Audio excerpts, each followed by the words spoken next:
touring wearily, Ziming ka shock taran,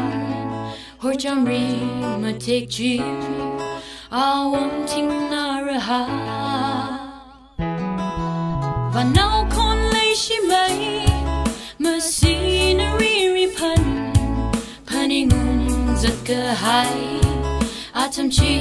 lay shi mai. Mashan chok cheerfully, nali ka tay taran, ining jingri sampan, tan ka chida ruyang ka vai nali, tan ka chida ruyang ka vai cheerful masahau, nanui ka chang miri, ki ka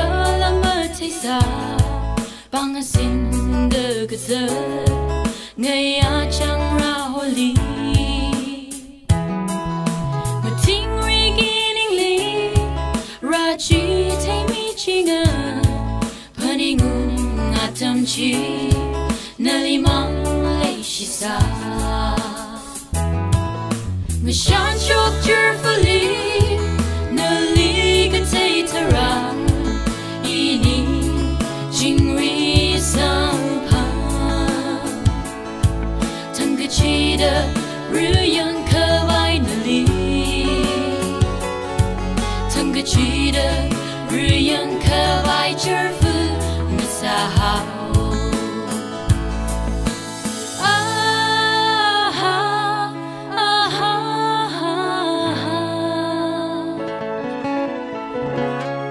Nali tay lay shi mai. Nanai mai ning chang mai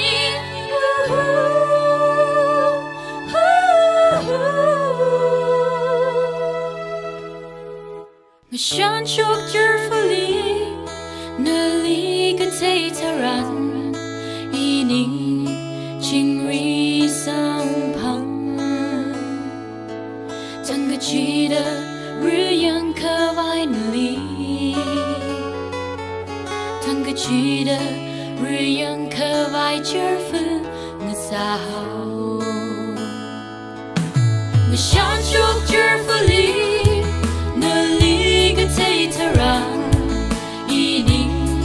jingri sampang Tan ka chida ruyang ka vai nali Tan ka chida ruyang